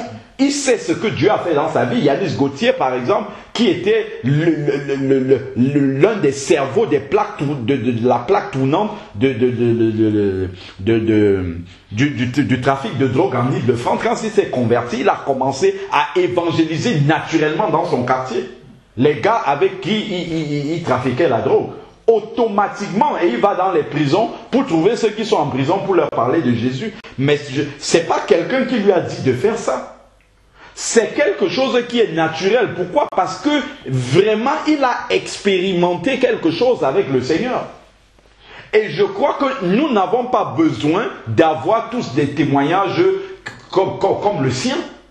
Jésus a travaillé il a fait un miracle pour chacun d'entre nous. Maintenant, c'est de se demander, est-ce que j'ai vraiment ouvert les yeux sur le miracle? Est-ce que je le laisse vraiment aller en profondeur dans ce miracle-là afin que je puisse le partager avec des personnes? afin que je puisse le dire en m'appuyant non pas sur une connaissance théorique de la parole de Dieu, mais en m'appuyant sur ce que moi-même je vis du Seigneur. Ils ont cru à cause de ce qu'elle leur avait dit. Ici.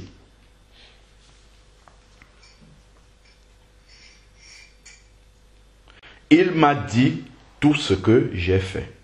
Les Samaritains étant donc venus, nous sommes au verset 40, je m'arrête là, vers lui, le prièrent de demeurer chez eux. Il demeura pendant 2 jours. Il eut beaucoup plus qui crut en lui après l'avoir entendu. Maintenant, ils sont allés à Jésus sur le témoignage dont il y a eu un élément déclencheur dont elle, en fait, elle a semé avec son témoignage. Certains ont cru parce qu'elle a semé, ils ont cru directement sur la parole. D'autres, ça a juste été une semence et ils ont dû venir à Jésus, entendre eux-mêmes. Et maintenant, Jésus a simplement moissonné sur ce qu'elle avait semé déjà par son témoignage. Donc, le travail de celui qui sème et de celui qui moissonne est important et tout est déclenché par un témoignage personnel. Souvent, quelqu'un va se lever, il dit, il sort pour aller évangéliser. Parce qu'il a appris que c'est un ordre. Si on te demande, toi, donne ton témoignage de ta conversion, il ne saura pas quoi dire. C'est quelque chose que j'ai expérimenté quand j'étais à l'Assemblée, quand je faisais des études bibliques pour justement expliquer l'importance de l'évangélisation et tout. Et puis je disais aux gens, mais il faut d'abord, avant de dire que tu vas aller, assois-toi, tu prends une feuille toute blanche et écris ton témoignage. Mais beaucoup de personnes n'avaient pas de témoignage. Et il y en a même une qui s'est rendue compte qu'elle n'était pas convertie. C'est à ce moment-là qu'elle s'est rendue compte. Quand elle a commencé à se demander, mais au fait, mon témoignage de conversion, c'est quoi? Elle se rend compte qu'elle n'en a pas. Elle suit sa mère. Elle n'est pas convertie. C'est là qu'elle s'est rendue compte qu'elle n'est pas convertie, en fait. Parce que si on lui dit, quel est ton témoignage de conversion, elle ne saura pas quoi dire. Comment est-ce que tu as réellement rencontré personnellement Jésus?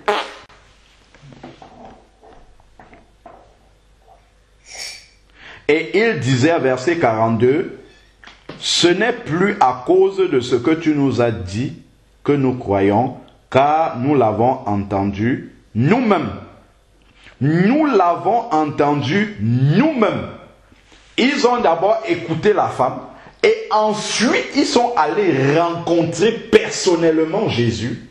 Et maintenant qu'ils ont une expérience personnelle avec Jésus, eux aussi deviennent des disciples.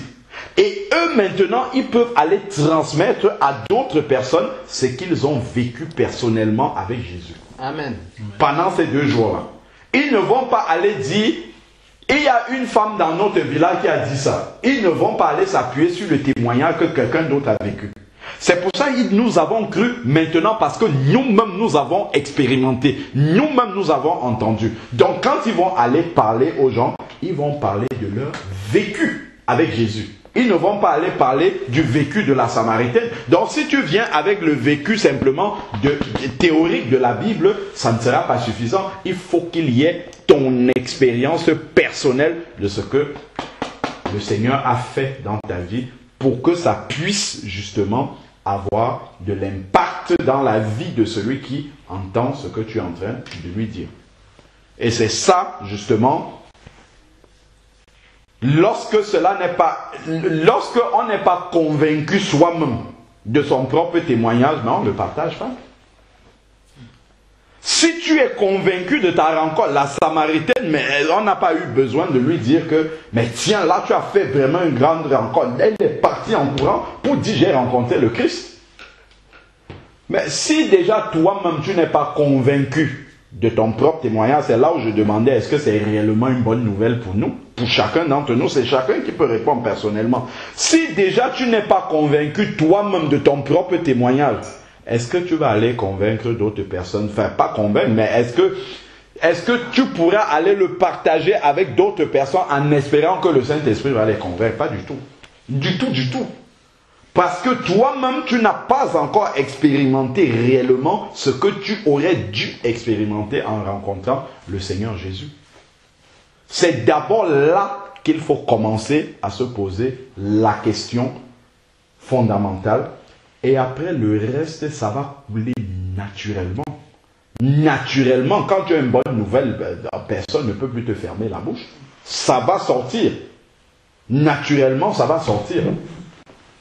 Donc, vraiment que le Seigneur nous aide à faire ce travail-là, à continuer à propager la nouvelle. On a compris que le Seigneur Jésus lui-même a prononcé de sa bouche que, en fait, ça c'est de la viande, c'est de la nourriture solide de faire ce travail-là. Donc, c'est pas quelque chose à prendre à la légère comme ça. C'est un commandement, c'est une obligation, on a vu, mais ça ne doit pas être un fardeau, en fait. C'est quelque chose, en fait, si ça devient un fardeau, c'est qu'il y a quelque chose qui manque, en fait. Et ce qui manque, c'est réellement le témoignage de la transformation, de la rencontre personnelle, de ce que, de notre expérience personnelle avec Jésus. C'est ça qui manque pour nous donner le punch, le courage, tout ce qu'il faut pour aller faire le travail. C'est ça qui manque. C'est l'élément déclencheur n'est pas là. Les disciples avaient cet élément déclencheur-là. Les premiers disciples, les premiers chrétiens, tels qu'ils recevaient l'évangile, ils avaient cela. C'est pour ça qu'on n'avait pas besoin de leur dire quoi que ce soit. Ils allaient témoigner naturellement. Ils allaient dire. Et on peut voir dans 1 Thessaloniciens 1, verset 9. Quand l'apôtre Paul dit, on entend de vous, en Achaïe là-bas, chez les Macédoniens, on entend comment vous êtes transformés maintenant, vous vous êtes tournés vers Jésus en abandonnant vos idoles et tout. Le témoignage est allé jusqu'à dans les contrées lointaines là-bas. Pourquoi? Parce qu'il y avait l'expérience d'une rencontre personnelle. Ils se sont détournés de leurs idoles, donc ils ont abandonné quelque chose pour se tourner vers autre chose qui est Jésus. Maintenant qu'ils ont cette chose-là, ils peuvent aller partager avec les gens. Mais si nous sommes à moitié, une bonne partie de notre tête totalement tournée vers notre vie du monde et une petite partie pour Jésus, nous serons partagés au milieu. C'est pas suffisant. C'est pas une source suffisante pour aller avec pertinence et conviction personnelle que ce que je fais, c'est vraiment dans la volonté de Dieu et Dieu me demande de le faire et j'ai la joie de l'apporter aux autres parce que je sais que ça va transformer leur vie. Pourquoi? Parce qu'elle a transformé la mienne déjà.